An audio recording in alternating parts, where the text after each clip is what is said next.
Welcome to my Master of Arts in Education journey. At UTSA, I'm working towards a goal of becoming a reading specialist. As an undergraduate student, a group of juniors put together a reading tutoring program to serve struggling readers. We were honored to speak about the program at the State Reading Conference that spring. As a result of that experience, I knew on graduation day that what I was truly passionate about was helping students to learn how to be literate. I went to work that fall teaching first grade at a local elementary school. The overall student population was probably around 60% African American and 40% Hispanic, with an at-risk percentage of over 97% due to poverty. I actively sought out help for my students, including setting up reading buddies for some students, and the result of the group effort was that every student finished the year reading on grade level. This success continued to fuel my passion. I became one of the campus technology experts and mentored a bilingual teacher through his American certification program. Changes in my personal life would pull me out of the classroom.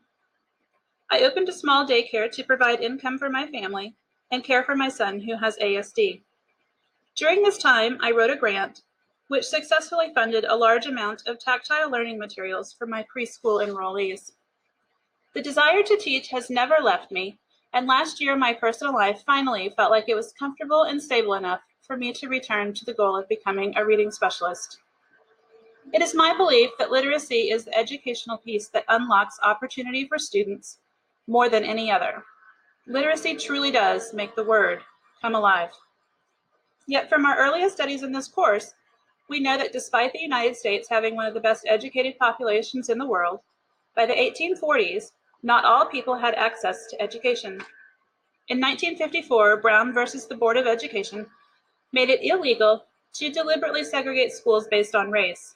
Schools struggled with fair implementation of this ruling, coming closest to fully integrated schools in the year 1988. Since then, segregation has grown further apart. The achievement gap mirrors segregation, having come to its narrowest point in 1988, and since then has been growing again. Gloria Ladson Billings addresses the achievement gap, but her concept of debt is more alarming.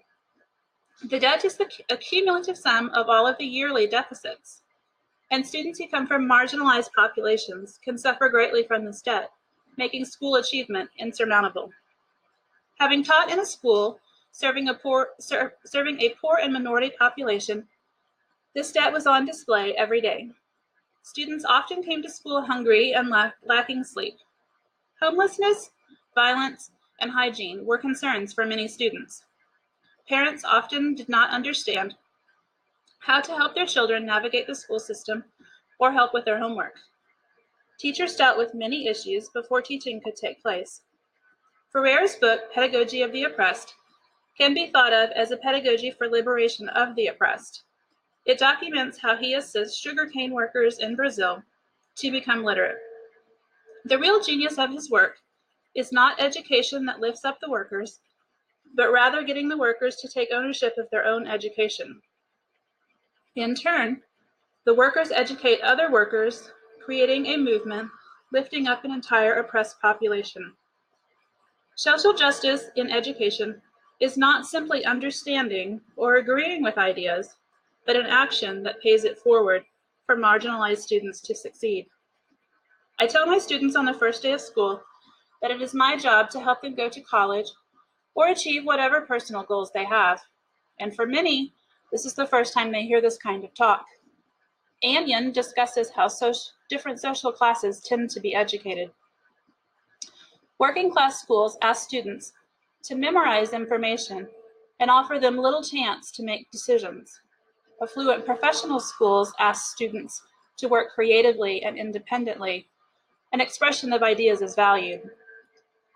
It is important to challenge students to achieve to the highest levels and to give them the creative room to explore.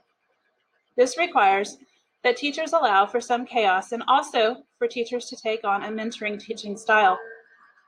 For teachers who enjoy continual learning, this style of teaching can be a lot of fun and rather inspirational. Our course title, Principles of Interdisciplinary Learning and Teaching, certainly hinted at the importance of interdisciplinarity.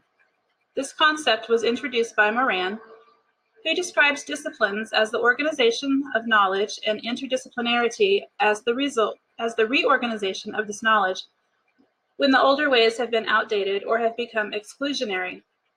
While there is ebb and flow throughout time, this is similar to what students today can expect in higher education. Nacini discusses disciplines as self-contained academic islands. Perhaps it is because my BS degree is in interdisciplinary studies, but this type of isolation is hard to imagine outside of higher education and research.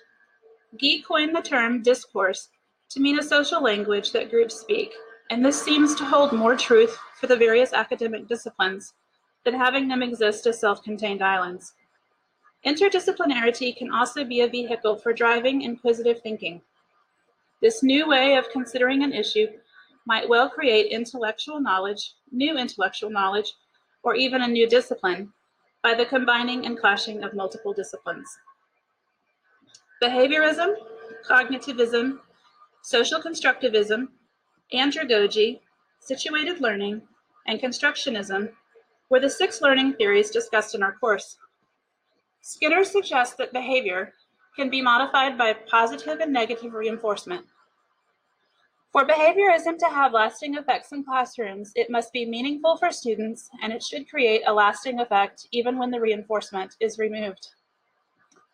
Piaget viewed learning as a separate function that does not happen naturally, but happens because one is provoked. Equilibration is the driving force behind learning, because it is that uncomfortable state that people don't enjoy when something new is presented. Vygotsky believed that from the moment a child is born, development and learning are happening in tandem. He theorized that a child's mental age could be determined by tasks they could do independently. The zone of proximal development reveals skills that are still in development, while mental age skills are skills that are already fully developed. Knowles coined the term andragogy to mean any form of adult learning. He believed adults are most interested in learning subjects that have immediate relevance and that learners should participate in the planning and evaluation of their instruction. When learning is embedded within an activity, context, and culture, it is considered situated learning.